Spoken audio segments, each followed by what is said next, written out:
How Zimbabweans survived. 79.6 billion% inflation. Harare, Zimbabwe. July 2008. Grace Mutema walks into a tuck shop to buy bread.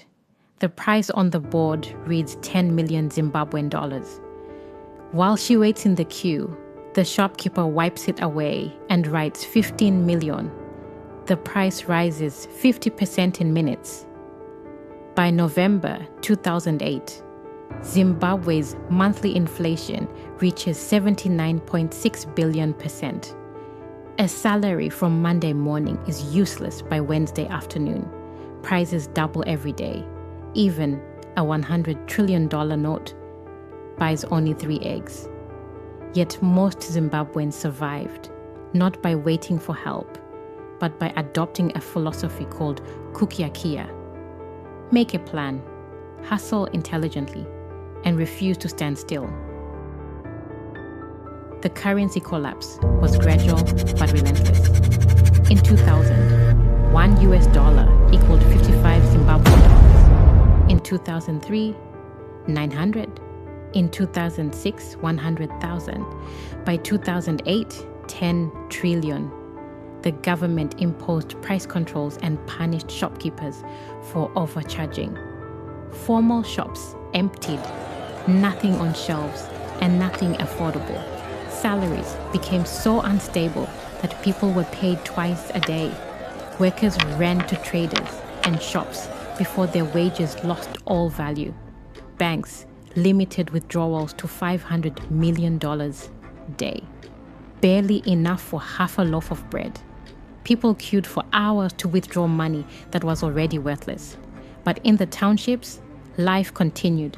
Informal markets were full. Tuck shops appeared on every street. Zimbabweans survived using 3 core strategies. Strategy 1, the kukiya-kiya hustle. The multiple income stream revolution. Tongai Gona, a 34-year-old former bank clerk, earned $2 billion a month. That salary eventually bought a single bag of sugar, if it was even available. He made a choice. Stop thinking like an employee and start thinking like an entrepreneur. When my salary became worthless, I stopped being a bank clerk in my mind. I became a businessman. Tongai's kukiya-kiya schedule. 5 a.m. meets farmers at wholesale market. Buys vegetables for USD cash. 8 a.m. sells vegetables at 30% markup in city center. 12 p.m. changes Zim dollars to USD at street rate. With money burning. Dealers. 2 p.m. buys goods people need. Soap. Cooking oil. Mobile airtime. 6 p.m. sells goods from his living room. Now a tuck shop 10 p.m. Counts days profit in USD. Hides it. 5 income streams before bedtime. Not ambition. Survival. When vegetable prices crash, he has 4 other hustles. When soap supply dries up, he has 4 backups. Multiple income streams equal resilience. Sound familiar? UK 2025. 4.4 million people in gig economy. You've got full-time job, plus Deliveroo Friday nights, plus Airbnb spare room, plus eBay reselling, plus Fiverr graphic design. That's not hustle culture. That's kukiya-kiya. A modern gig worker would say, people ask why I have 3 jobs. I ask why they have only 1. If that one disappears, you're finished. I lose 1. I still have 2. Tongai's logic, 2025 vintage. Zimbabweans got paid daily because weekly was suicide. UK equivalent, wage stream, hasty pay, salary finance, apps letting you access earned wages before payday. Your kukiya-kiya starter pack, main income. Keep it. Obviously side hustle. 1. Food delivery, 10 hours weekly equals 400 to 600 pounds monthly. Side hustle. 2. Sell unused items. Facebook Marketplace equals 100 to 300 pounds monthly. Side hustle. 3. Spare room Airbnb, 10 nights monthly equals 300 to 500 pounds monthly. Total additional income, 800 to 1,400 pounds monthly. That's 9,600 to 16,800 pounds annually. Or you could wait for your employer to give you a 10,000 pound raise. Good luck with that. Strategy 2. Dollarization. Never hold melting ice cream. Nakai Marira followed one rule. Never hold Zimbabwean dollars for more than 1 hour. She received her salary, walked straight to a dealer, converted everything into US dollars, and bought food in dollars. I avoid the big supermarkets. The prices are staggering. I buy in dollars, and life is manageable. The principle is universal. Protect value by converting fragile money into something stable. By 2009, formal dollarization happens. Shops display prices in 5 currencies: USD, South African Rand, Botswana Pula, British Pound, Euro. Shop assistants carry calculators converting rates real time.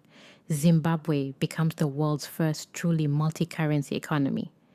Apply dollarization to your own savings. Revolut, Wise, Starling Bank all offer multi-currency accounts. Hold pounds, euros, dollars. When sterling weakens against dollar, your USD holdings maintain value for imported goods. January 2020, £1 equals $1.32. January 2023, £1 equals $1.20. Pound lost 9% versus dollar. If you held £10,000 entirely in pounds, you lost £900 purchasing power for imported goods, which is nearly everything. Hold £5,000 in pounds, $5,000 in dollars, you lost £450. Currency diversification halved the damage. Strategy 3. The informal economy. Why shop at Harrods? When you can shop at Harold's living room?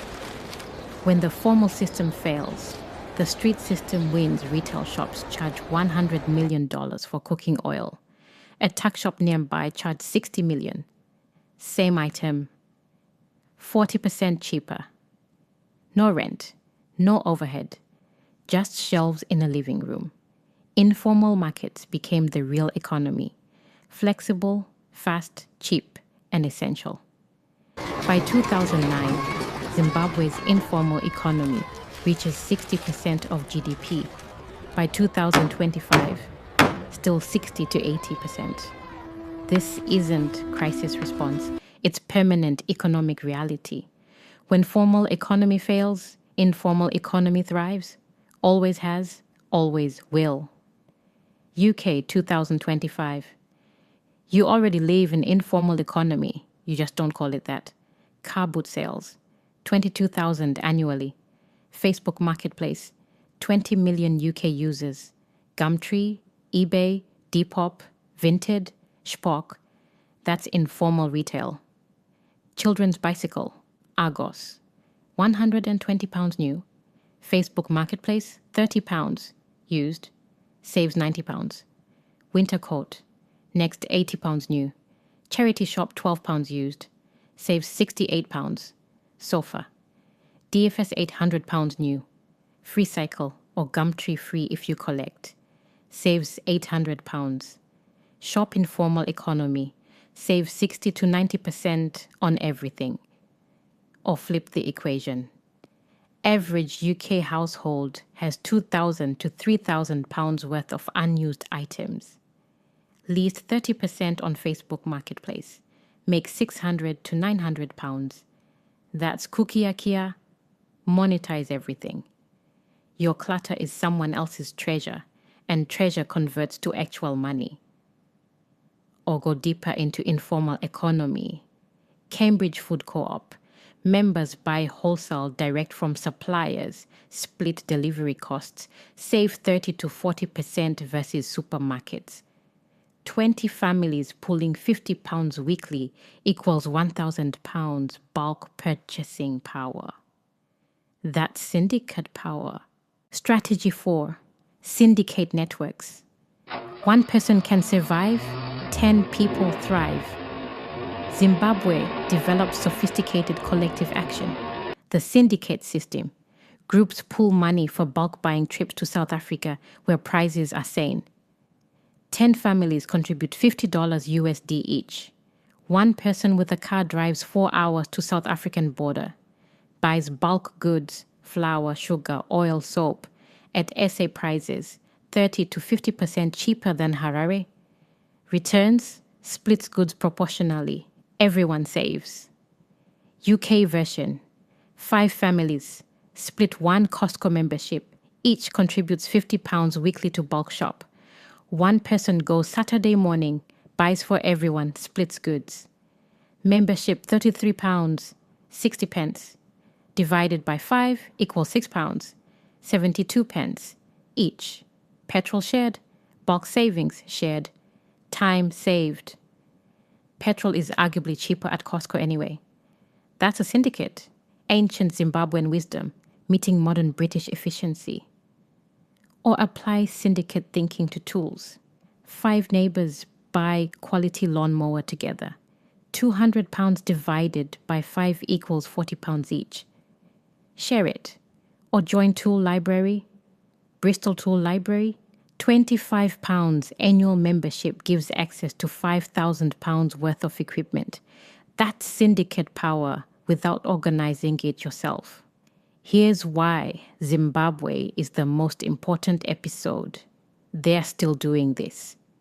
Yes, I acknowledge many have left the country, but there's still people surviving.